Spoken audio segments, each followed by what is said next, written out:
쉽지 않은 복권입니다. 아하, 누굴 얘기하는 건지 같이 보겠습니다. 김, 사회 보탬되는 역할 고민, 민주당 역학구도 흔들까입니다. 여기서 말하는 김이 대체 누구냐? 김경수 전 경남지사죠. 어제 복권이 최종 확정이 됐습니다. 그리고 이런 입장을 냈어요. SNS를 통해서 입장을 내놨습니다. 뭐라고 했느냐? 심려를 끼쳐서 다시 한번 송구하다. 복권에 반대했던 분들의 비판에 담긴 뜻도 잘 헤아리겠다. 사회를 위해 보탬이 될 수 있는 역할이 무엇인지 잘 고민을 하겠습니다라고 얘기를 했습니다. 근데 김경수 전 지사 사면이 어제는 복권이 결정이 된 거죠. 사면이 결정됐을 때 했었던 얘기 혹시 기억하시나요? 들어보고 오시죠. 이번 사면은 저로서는 받고 싶지 않은 선물을 억지로 받게 된 셈입니다. 원하지 않았던 선물이라 고맙다고 할 수도 없고 그렇다고 돌려보내고 싶어도 돌려보낼 수 있는 방법이 전혀 없었습니다. 네, 사면 때는 원치 않은 선물을 받았는데 딱히 돌려보낼 수도 없어서 받을 수밖에 없었다라고 얘기를 했습니다. 근데 어제 복권이 결정이 됐죠. 복권이 결정되고선 사회를 위해 보탬이 될 수 있는 역할이 뭔지 잘 고민하겠습니다라고 얘기를 했어요. 장 변호사님. 네. 이번에는 원치 않는 선물 뭐 이런 얘기는 지금 없습니다. 그렇죠.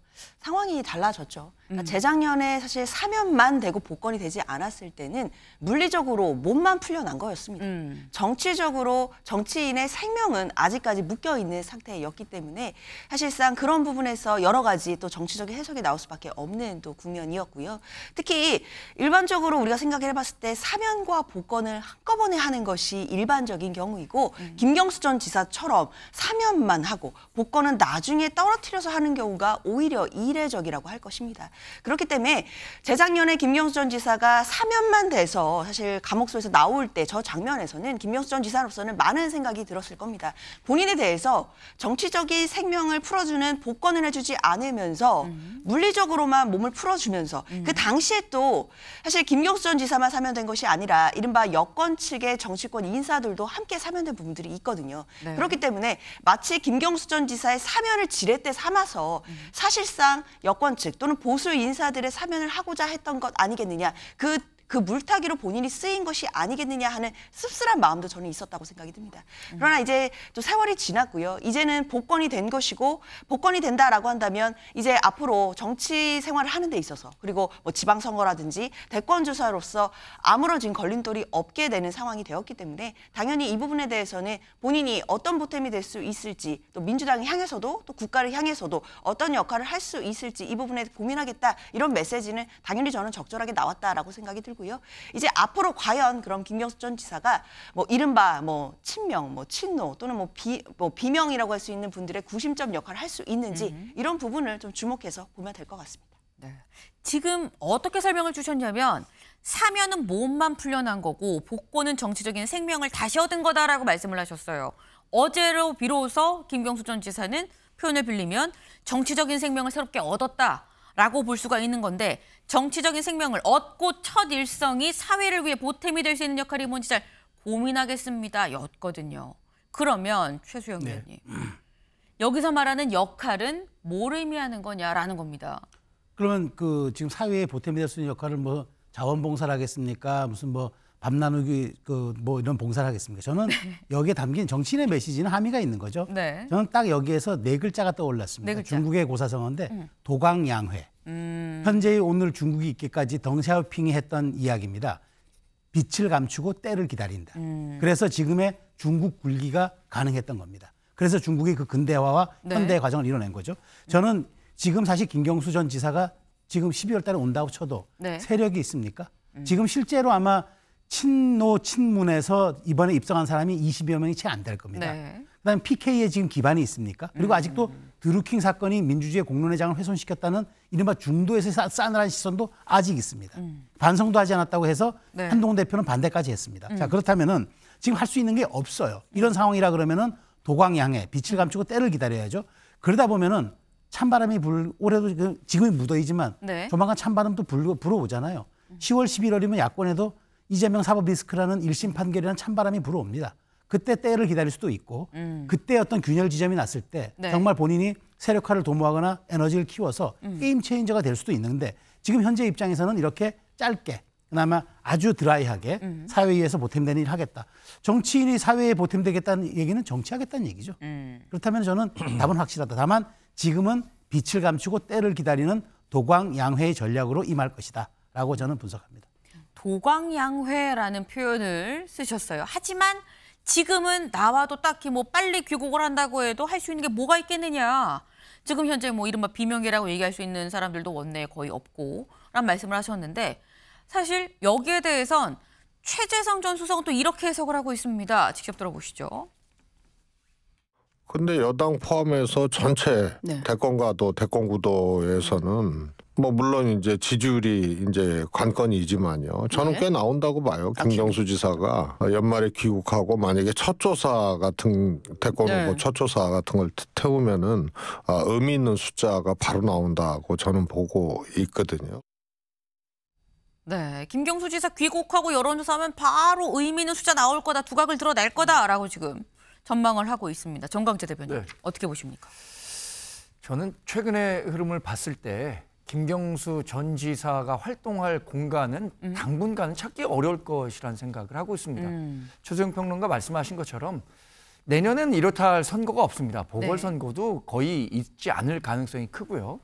그렇다면 정치인은 정치적으로 활동할 공간이 있어야 하는데 그 공간이 크지 않기 때문에 네. 당장 자기 목소리를 내고 자신의 정치적 위상을 높일 기회가 적을 것이라고 생각이 듭니다. 근데 이 사면 당시에 원치 않는 선물을 받았다라고 했던 표현 저는 이제야 명백해진 것 같아요. 자신이 원했던 선물은 복권이었는데 왜 사면만 해줬냐. 이 복권 이후에 나온 일성을 보니까 네. 그때 왜 원치 않은 선물이었고 지금은 사회에 보탬이 되겠다는 메시지를 낸 건지 충분히 이해할 수 있을 거라고 생각해 봤습니다. 네. 원하는 건 복권이었는데 사면만 줘서 그때는 원치 않았었던 거다라는 말씀을 하셨어요. 신장현 의원님. 저는 지금 이 순간도 김경수 지사의 마음은 참담할 거라고 봐요. 예, 사회적으로 뭔가 역할을 하겠다라는 말은 정치적 레토릭이고요. 보십시오. 처음에 사면됐을 때에도 그 당시 윤석열 정부, 윤석열 검사당 총장 당시에 잡아들였던 사람들 풀어주는 데 있어서 하나의 구색 맞추기였습니다. 이번에 어땠습니까?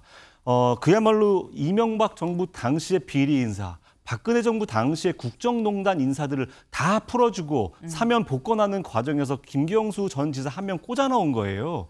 이렇게 보수 진영의 부패, 비리, 국정농단 인사를 사면하는데 본인이 이용당했다라는 것에 대한 참담함, 지금 이 순간 아마 사면 당시보다 더 괴로울 겁니다. 저는 그런 점에서 지금의 김경수 지사가 뭐 사면 복권됐다, 너무 좋다, 이거는 완전히 잘못 해석했다라고 보고요.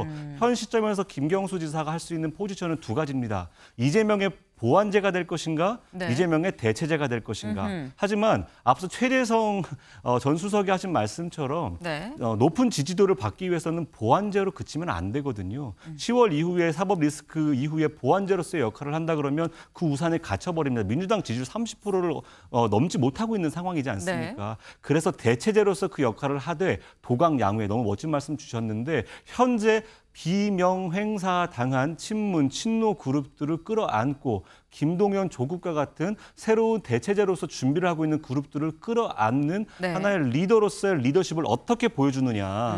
그들을 끌어안고 화학적 연대를 만들어낼 수 있는 리더십 어떻게 보여주느냐. 그 1년의 시간이 아마도 김경수의 쓸모를 결정짓는 가장 중요한 시간이 아닐까 생각합니다.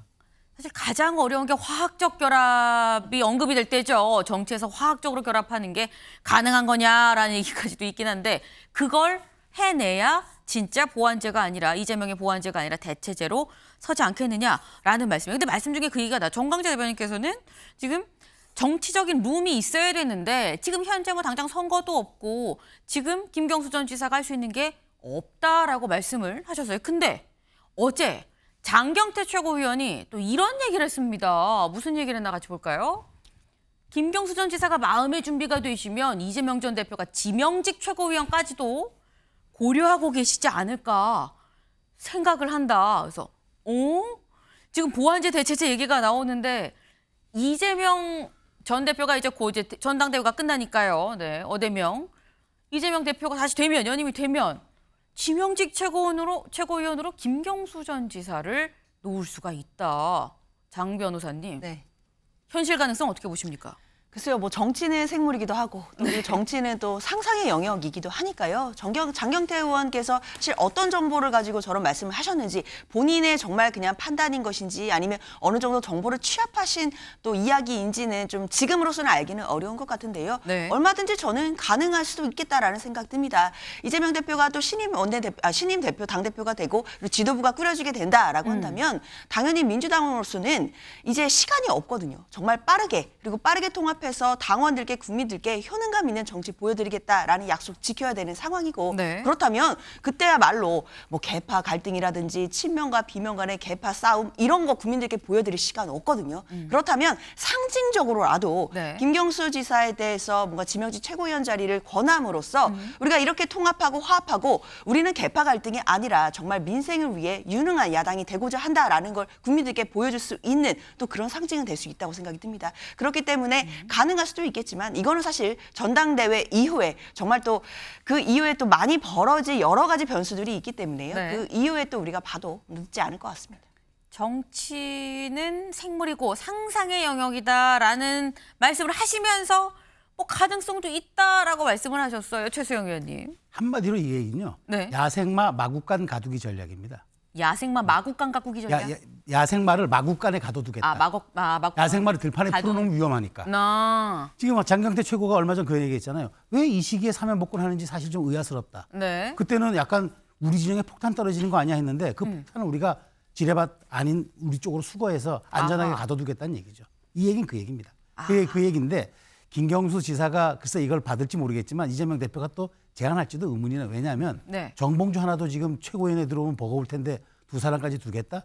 장경태 최고가 의원이 굉장히 상상력이 좀 풍부한 것 같습니다. 네.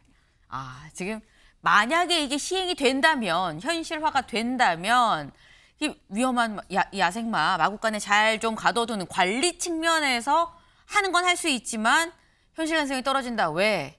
이미 정봉주 최고위원이 자리를 잡고 있기 때문에 정봉주 플러스 김경수는 너무 위험하다. 이재명 대표가 힘에 붙일 수도 있다라는 또 그런 말씀을 주셨어요. 네. 어떻게 진행이 될지는 시간이 지나면서 드러나는 거겠죠. 저희가 준비한 소식 오늘 여기까지입니다. 오늘도 좋은 하루 보내세요.